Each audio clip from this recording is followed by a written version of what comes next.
Papalagan ko buhay na ito. Isang nilalang puno ng duda, di maunawaan, di maliwanagan at maunawa. Ang mundo at sariling buhay, akala ay simple at maginhawa. Simula pa ng bata ako, akala ay madali ang mundo.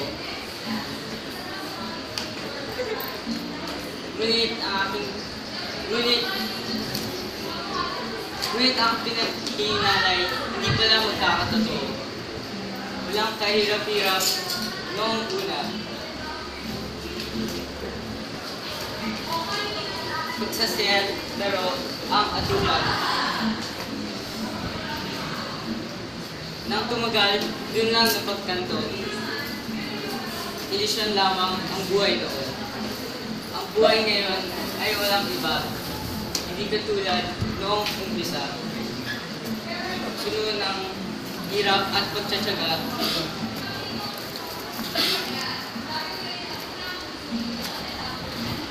Dahil sa ngayon, ibang-iba na. Isang beses lang ang buhay na to. Hindi mauulit at mapabalikan. Kaya sa mga taong hinaharap, papalagan ko buhay na ito.